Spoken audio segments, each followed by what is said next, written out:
নবী করিম সাল্লাল্লাহু আলাইহি ওয়াসাল্লাম যত কথা বলেছেন, নবী করিম সাল্লাল্লাহু আলাইহি ওয়াসাল্লামের প্রত্যেকটা কথা সত্য। বলেন, নবী করিম সাল্লাল্লাহু আলাইহি ওয়াসাল্লামের প্রত্যেকটা কথা জোরে বলেন, নবী করিম সাল্লাল্লাহু আলাইহি ওয়াসাল্লামের প্রত্যেকটা কথা। হ্যাঁ, নবী করিম সাল্লাল্লাহু আলাইহি ওয়াসাল্লামের নামে মানুষ মিথ্যা কথা রটিয়েছে, মানুষ মিথ্যে কথা বানিয়েছে। রাসূল করিম সাল্লাল্লাহু আলাইহি ওয়াসাল্লামের নামে মিথ্যে কথা যেগুলো আছে, এগুলাকে পরিভাষা বলে জাল হাদিস। যেমন মনে করেন আমাদের সমাজে অরিজিনাল টাকা আছে, জাল টাকা আছে না? আছে। জাল টাকাটা দেখতে কিন্তু অরিজিনাল টাকার মতোই, জাল টাকাটা দেখতে কিন্তু অরিজিনাল টাকার মতোই, কিন্তু অরিজিনাল টাকা না, ওটা জাল টাকা। জাল টাকা যেমন টাকা না, জাল হাদিস তেমন কখনো হাদিস না। জাল টাকা যেমন টাকা হতে পারে না, জাল টাকা দিয়ে আপনি কোনো কিছু কিনতে পারবেন না, বরং জাল টাকা দিয়ে আপনি লেনদেন করলে, আপনি ধরা খাইলে সরকারি আইনে যেমন আপনার নামে মামলা হবে। জাল হাদিস বর্ণনা করে, জাল হাদিসের পক্ষে ওকালতি করলে, জাল হাদিস দিয়ে কোনো আমল প্রমাণ করার চেষ্টা করলে, নবী করিম সাল্লাল্লাহু আলাইহি ওয়াসাল্লাম বলেন, ফালিয়াতাবাওয়া মাকআদাহু মিনান নার ইন্না কিযবা আলাইয়া লাইসা কাকিযবি আলা গায়রি মান কাযাবা আলাইয়া মুতাআম্মিদান ফালিয়াতাবাওয়া মাকআদাহু মিনান নার।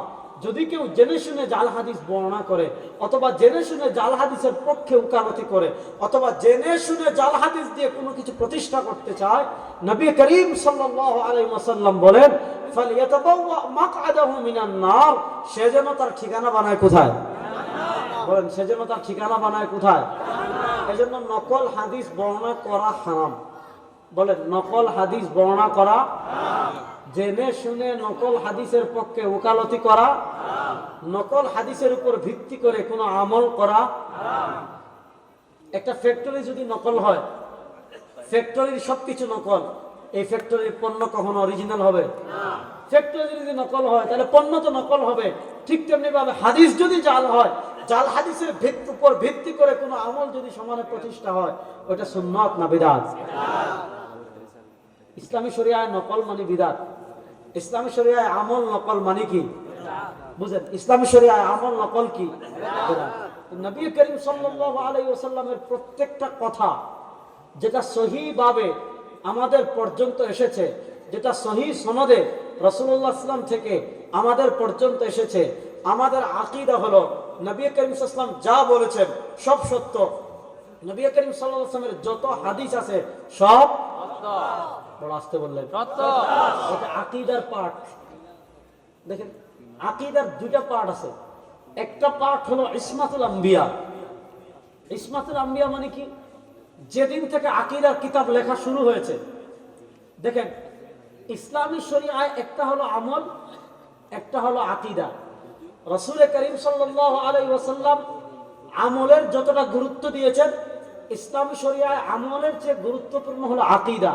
কারণ কারো যদি আকীদা মা আনা আলাইহি ওয়া আসহাবি, নবী এবং সাহাবার মানদণ্ডে উত্তীর্ণ হয়, তার আমল আল্লাহর দরবারে কবুল হবে।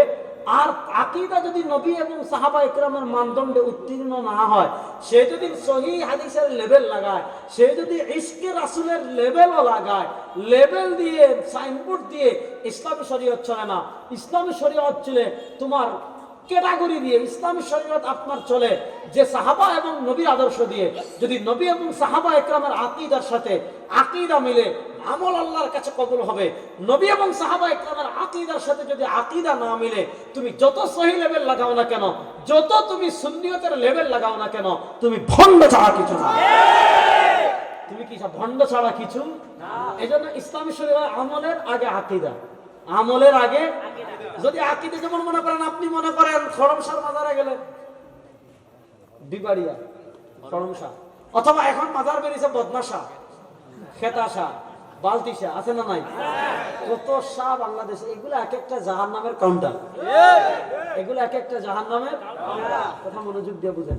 এখন মনে করেন আপনি খরমশার মাজারে গিয়ে সিজদাও দিলেন, আপনি মনে করেন খেতাশার মাজারে গিয়ে সিজদাও দিলেন, আপনি বোতল বাবার দরবারে গিয়ে কি করলেন? সিজদাও দিলেন। আপনি মনে করেন তালা বাবার কাছে গিয়ে সিজদাও দিলেন। সিজদা দিয়ে আইসা সারা রাত যদি কেউ খুব মনোযোগ দিয়ে, যুবক ভাইয়ের কথা শুনবা, কেউ খেতাশা বদনাশার মাজারে সিজদা দিয়ে এসে সারা রাত যদি নামাজ পড়ে আল্লাহর কাছে তার নামাজের কোনো দাম আছে?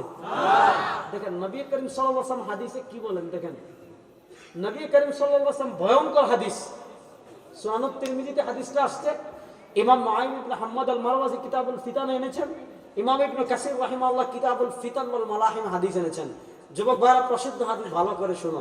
নবী করিম সাল্লাল্লাহু আলাইহি ওয়াসাল্লাম বলেছেন, এই যে বনী ইসরাইল ইহুদিরা তাফাররাকাত বানু ইসরাইল আলা সিনতাইনি ওয়া সাবঈনা মিল্লাহ, বনী ইসরাইল দল করতে করতে হেরা দল হয়েছিল মোট ৭২টা।